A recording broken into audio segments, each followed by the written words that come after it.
Hello everybody, welcome back to Warcry Musings and another Age of Sigmar Warcry video. Today we're going to continue my series of looking at different factions in Warcry and doing some list building for them. Specifically, we're going to be looking at the Rotmire Creed today and also the Claws of Karanak, so that'll be fairly interesting. Incidentally, these guys, they managed to get a good amount of votes for my Warcry Warband popularity contest, but they just missed it to get into the finals. So yeah, we're going to be looking at them today and seeing what we can do. Right, so first up we're going to be looking at Rotmire Creed. I have a pretty soft spot for Rotmire Creed. They were my first really proper Warcry Warband that I picked up. I started in this edition with Nighthaunt, and then I managed to get myself a box of the Creed. I did pretty well with them. I managed to do decently in a couple of events, so that was pretty good. That was really a year ago now though, so it's interesting to see where we've come from then, what the meta has done, and how that affects the list building. Just to go over them very quickly, they were released with Heart of Gur. They are all around, I think they're a pretty good warband. There are no real bad choices, unless that is you compare Bloated Ones to Carrion Catchers. Now, Carrion Catchers themselves, they are actually not all that bad. They're just not as good as Bloated Ones. So when you're building your Rotmire Creed lists, normally you'll gravitate more towards Bloated Ones anyway, because they've got that amazing damage potential. But yeah, Carrion Catchers always seem to go on the side. On top of that, they have a diverse range of skills. They've got targeted damage, they've got nets, they've got even more targeted damage, they've got AoE damage. They pretty much have everything that's fairly straightforward, but otherwise pretty killy warband you would want. So yeah, I would recommend them to anyone. I'd recommend them to new players because I think they're fairly forgiving and they'll do exactly what you want to do when you're playing with them. So the fighters of interest here, I've got, well, there are only really 3 of them anyway, because there are only 4 different fighter types in Rotmire Creed. We've got the Witherlord, we've got Bloated Ones, and we've got the Carrion Catchers. The Witherlord is just all-round solid. It's got 20 wounds, like many other Cry bespoke leaders. 4 attacks at strength 4 is good enough, but that 3-5 damage profile is very good on it. It's only 175 points, so it's not exactly super expensive, especially compared to some of the other leaders that sit in the 200 point range. Its triple is Lethal Injection. Now, I find the psychological impact of Lethal Injection almost more powerful than the ability itself. It's very simple. It's a triple. You roll a number of dice equal to the value of the ability, so anywhere between 1 and 6. And for each roll that exceeds the target's toughness, you do 5 damage points to that fighter. That's huge. When most of the bespoke fighters only have toughness 4, that means that if you can use your wild dice to make either a 555 or a 666, you could be doing potentially 10 or even 15 more damage than you would do otherwise with the Witherlord. So that really affects how your opponents play and how they move around the board, just to avoid that ability and to avoid taking damage from it.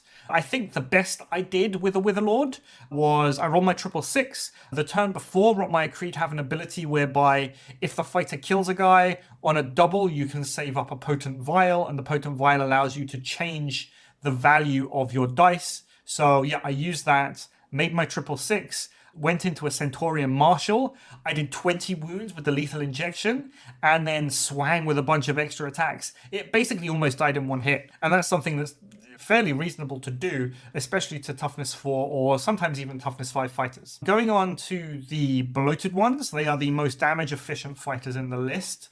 They come in 2 flavors, Slashing Claws or Claw and Net.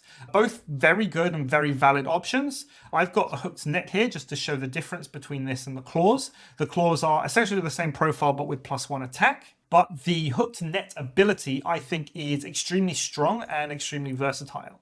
So the way I see it, I don't really see Hooked Net as a net in itself. Like, yes, it has the ability to net things and to stop them from moving, but the Bloated One has such high damage anyway. Even the one with the net has 4 attacks at 2-5, which is really good, that more often than not, I use the net to run into an opposing fighter with the Bloated One using your move action, then attacking normally, and then you can use the net to fairly easily finish off someone.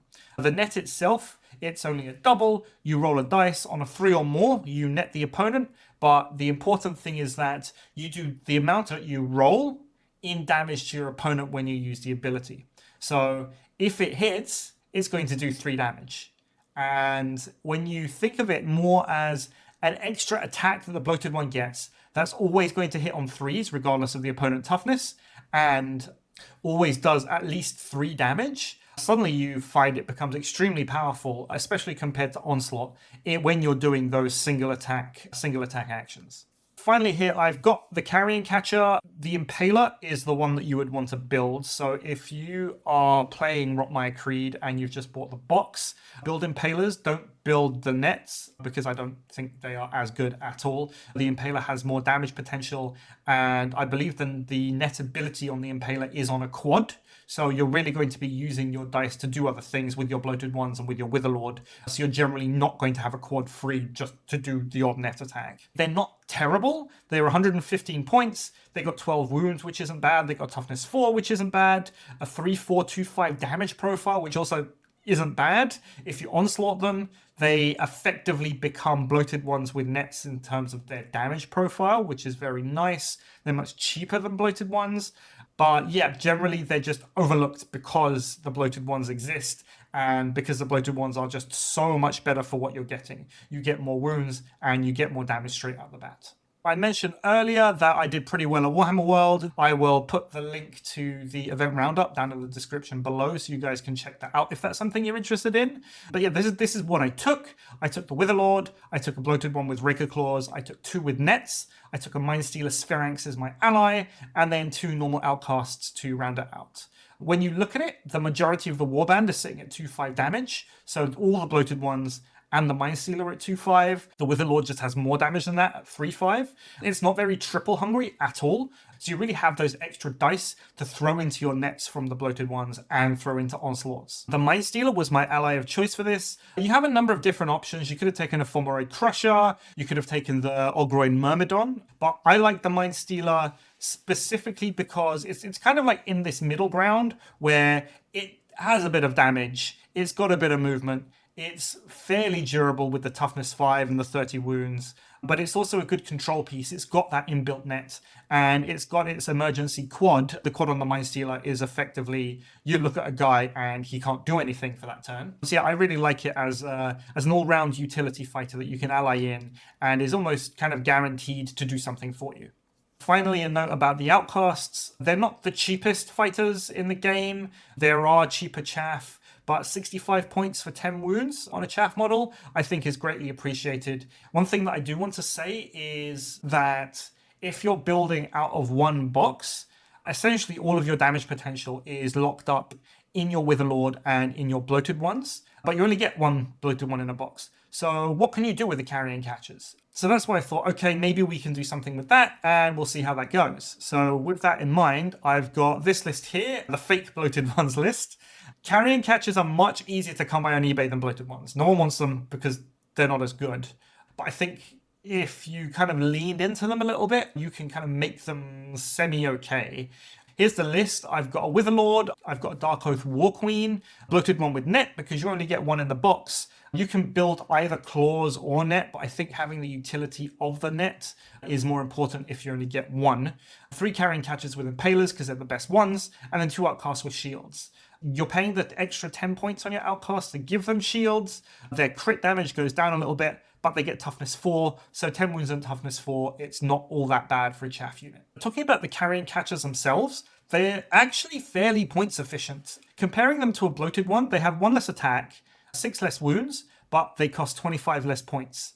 So what I've been thinking is if we combo them with the War Queen, and the War Queen has the Spurred by the Gods triple, so that gives +1 attack to all fighters within 3 inches, including herself. She has good damage anyway, but when you combine that with your Carrion Catchers with Impalers, you're getting up to Bloated One with net stats without having to play the Bloated One with net points. So I think that might be pretty interesting. This list is an 8-fighter warband, so your deployment drops will be 3-3-2.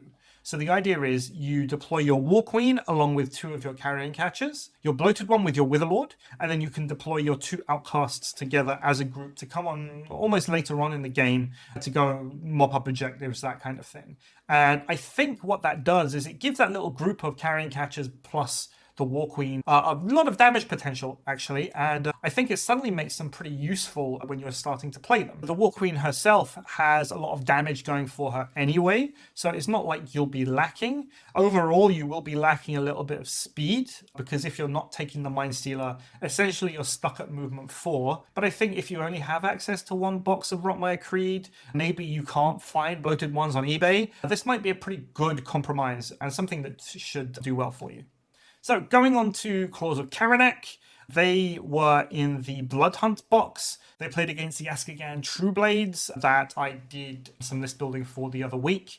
Really, they're characterized by damage. It's what they do. They have strength 4 across the warband. They do have toughness 3 on your main damage pieces, your brutalizers and your blood whelps. So that's not fantastic, but they have okay wounds. They have 12 wounds, which is nice. But in reality, they're paying for their movement 5.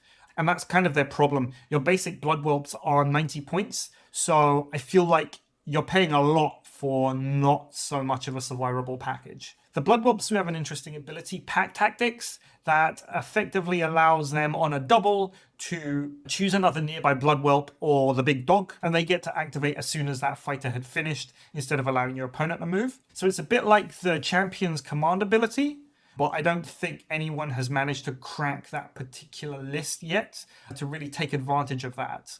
I think the main problem with that is because blood whelps are kind of poor, you're going to be relying on your Hounds of Wrath to do all the damage, but then again, you're not going to be a massive warband because of that base 90 points of your blood whelps. So yeah, I think there's a balancing act there, and I don't think that anyone's managed to crack it yet. I tried and I didn't manage to do it myself. And then you've got the Pack Lord himself. He's got great damage, which is an awesome thing that's going for him, but something you'll see kind of throughout this warband is that they have abilities, but most of them just aren't all that good.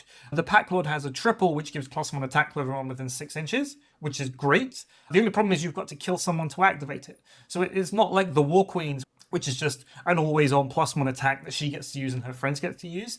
It seems like they have certain abilities that other people have, but there are hoops that you have to jump through in order to activate them that some other characters just don't have to do.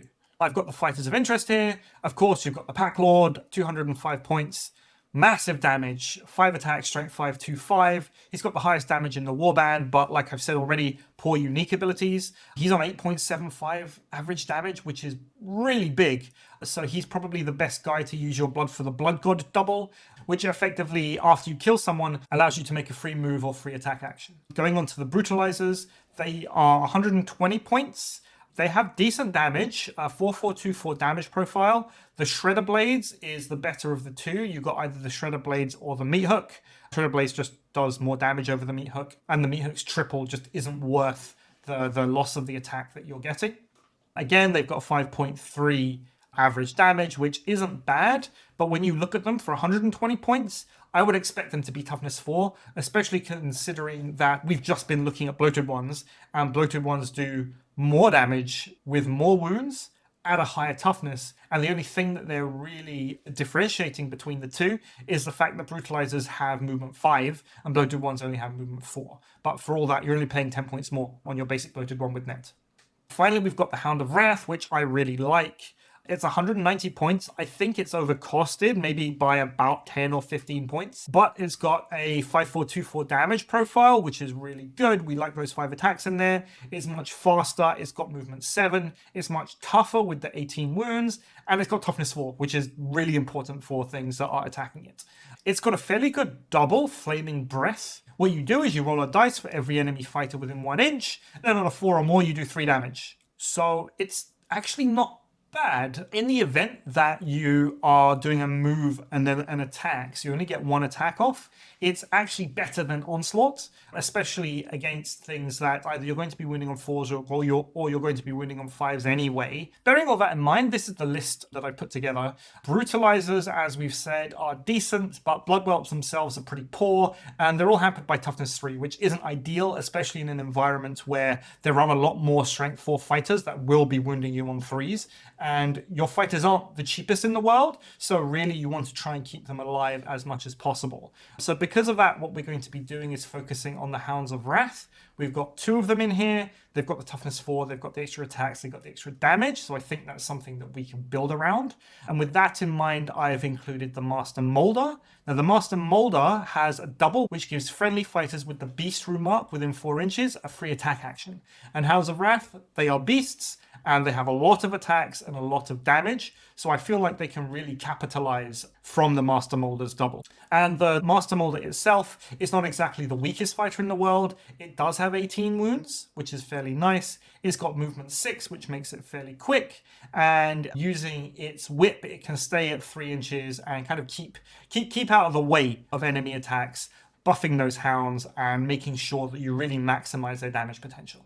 Being Skaven as well, he's got lead from the back, which works with your high damage Pack Lord and your hounds. Now, because Blood Whelps I find are so poor, I decided to include Scritch Spikeclaw and 2 of his Skaven.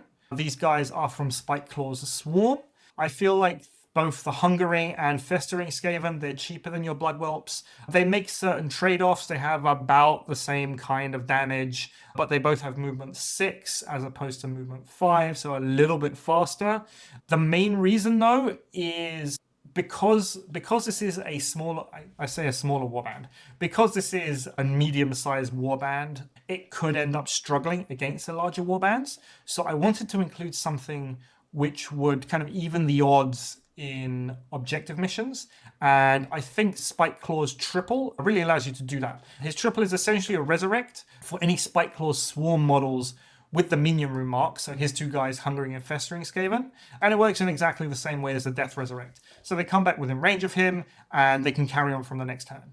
So I think that's something that could work pretty well. So we're going to be using the Hounds of Wrath and the Pack Lord to do the damage, the Master Molder to further buff the Hounds of Wrath and the Pack Lord with his double and with his triple, and then we're going to use Spike's Claw and his Skaven to go around to get objectives, maybe to snipe treasure, that kind of thing. And that's it. That's it from me for today. Thank you very much for watching. I hope you enjoyed this one. It was fairly interesting for me to go back and to take a look at some of the warbands and some of the lists that I was running almost this time last year. We're going to be carrying on with these. We're going to keep on doing them until essentially I run out of warbands to do, so that's going to be something interesting. And yeah, that's it really. As always, if you like what you see and you enjoy what I do, please don't forget to like and subscribe, and let me know about any of the Claws of Karanak or Rotmire Creed lists that you've had success with. If there are any interesting allies that you like to play with, any interesting tactics with either of those 2 warbands, that would be interesting to hear. Or if you simply just love the factions because thematically there's something that really chimed with you. But yeah, that's it. That's it from me for today. I've been Itan. Thank you very much for watching, and I will see you next time.